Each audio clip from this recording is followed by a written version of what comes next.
You think endless cardio is going to fix your skinny fat problem? Here's why it might actually be making things worse. And make sure you do these things instead so you're not stuck with the skinny fat dilemma. So, guys, let's talk about it. Cardio is always on our minds. How much do we do? What's the right amount? And is it right for my body towards my goal? Today, we're going to be covering all of those points and three essential main points, which kind of gives you the answers to some of the stuff I just mentioned. We're going to be talking about why excess cardio leads to enhanced muscle loss. We're going to talk about a balanced approach on how we're going to go about incorporating cardio into our essential schedules. And our third is essentially some alternative ways to think about it. So let's dive right into it, guys. So, guys, welcome back to the channel. I'm very excited to have you back here. If you're new to the channel, please make sure you hit that subscribe button. This just allows me to see, or essentially give you guys the ability to see new videos that help you achieve your dream body and how to overcome the skinny fat dilemma.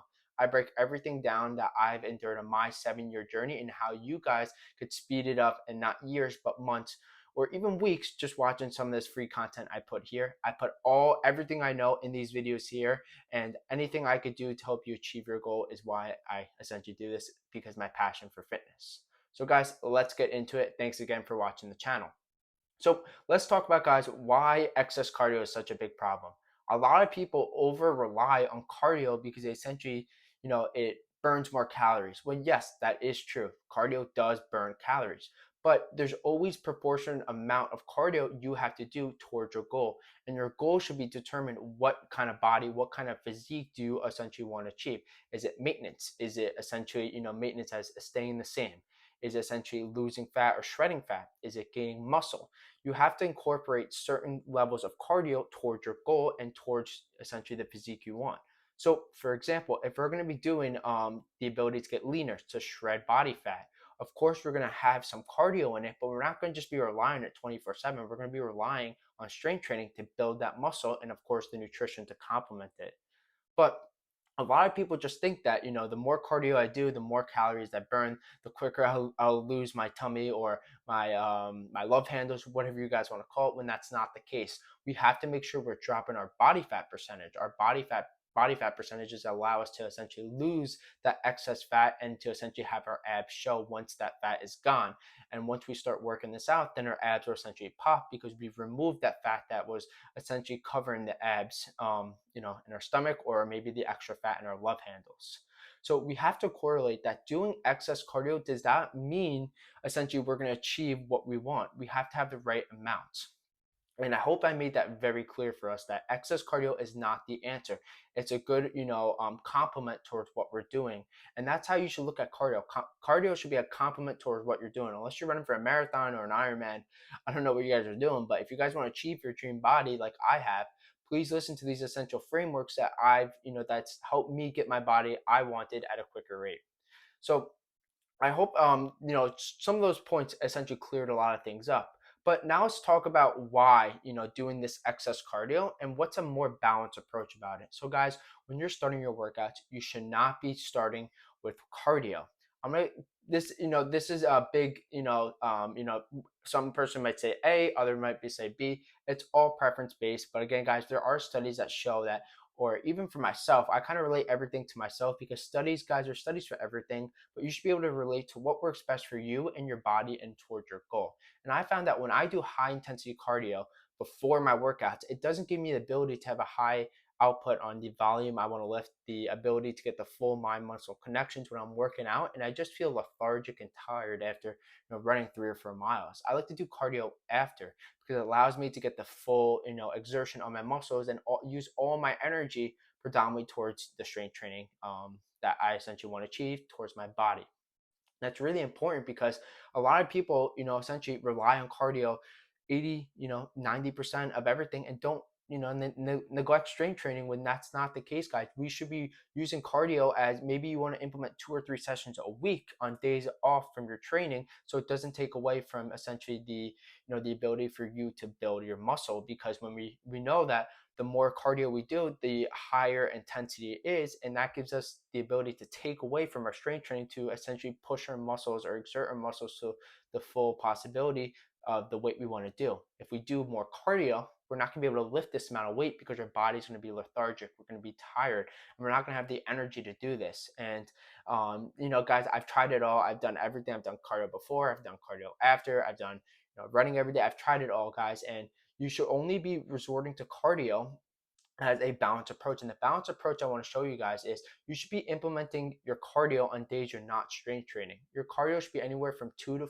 3 days. I think that's a good, amount. We're going to talk about another alternative, as in, the third point I mentioned, some alternative methods that you guys could be using. But I think anywhere between 2 to 3 days is sufficient amount, depending, you want to do high intensity training for 20 to 30 minutes, whatever it is, that's fine. But don't do these on your strength training days. You should be strength training anywhere between 3 to 5 days a week, and then 2 other days essentially, or you could do a different session of the day. I essentially like to do it on my off days of strength training, and you could do your cardio. Maybe you're sprinting, maybe you're doing some swimming, maybe you're running around a track, whatever it is, but that doesn't give you the ability to take away from your lifts that day. It may have an effect on some of the PRs you're going to do, of course, because you're running's high intensity. So I think that's a better way and more balanced approach. Is you should be predominantly relying on your strength training anywhere between 3 to 5 days, and then have your high intensity training 2 to 3 sessions, maybe one, depending on what your goal is, on different days of strength training. So that's a balanced approach. And now let's talk about some alternative ways on how we can go about implementing cardio towards our goal. So guys, as we know, to get our body, we have to be strength training. Strength training is just the ability to build muscle, to essentially get the framework or the frame of our body that we want to achieve. We want to fit into our clothes better. You want to walk around more confident. Strength training allows us to do this. And we can't rely on cardio, because cardio is not going to allow us to build muscle. Guys, it's counterintuitive. You can't think that the more you run, the more muscle you're going to build. Guys, we have to realize that strength training is the way we're going to build muscle, and we have to rely on this anywhere between 3 to 5 days per week. And a more alternative approach I want you guys to take is, maybe you're not someone who enjoys cardio and you hate it, but you do it because you have all these misconceptions that the more cardio I do, the quicker I lose fat. Guys, it's all about calories in, calories out. If you're eating say your maintenance calories is 2,000 and you're eating 2,500, you're gonna gain weight. Guys, it's simple math. But if you're essentially learning about where your maintenance is, and you want to shred your body fat, of course, incorporate those 2 to 3 sessions per week. But the thing, or the caveat I want to kind of throw at you guys, is do your daily steps. Daily steps, guys, is a great way to stack extra calories for the week. You could do anywhere between 5 to 10,000 steps per day. You could stack on an extra couple of thousand calories per week, and that compounds to weight.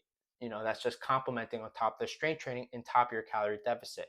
So guys, this is that's a little a little cheat sheet that essentially really helps me, is do your daily steps anywhere between 5 to 10K. Throw in some AirPods, go for a nice walk, walk your dog, whatever it is, put on your Apple Watch, and just start tracking your steps.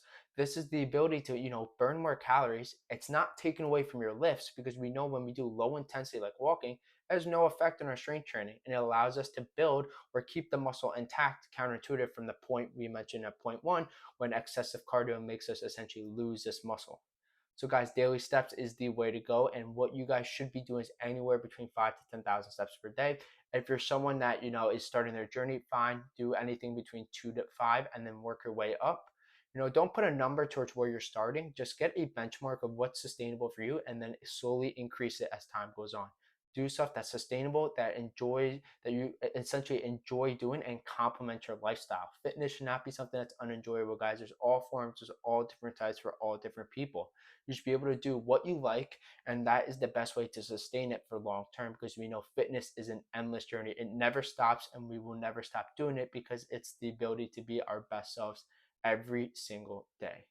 So guys, I hope I broke down essentially why the misconceptions about cardio and the essential tactics that you guys could be using, or the valuable information you gained from this video. I hope this video was valuable, of course, and I want to appreciate you guys again for watching another video on the channel. It means the world that I can help, I can essentially help you, or give you the information that I have over my 7-year journey to help you achieve the body you want, to help you be your best self, and to essentially make sure you achieve your goals in a more sustainable and quicker approach. As always, guys, make sure you leave down below your favorite comment, or what your favorite part of the video was. It really allows me to see stuff like this that's kind of sticking, and I can make more content around this. As always, if you guys haven't already, make sure you click that subscribe button or you give me that thumbs up if you thought this video was helpful. It just helps me give the ability to, have this video shown to more people so I can have a bigger impact on the ability to helping people become their best selves, to incorporate fitness into their lives, and to show them why everyone has a passion for fitness. They just don't know it yet. As always, guys, thank you again for watching another great video on the channel, and we'll go ahead and see you in the next one.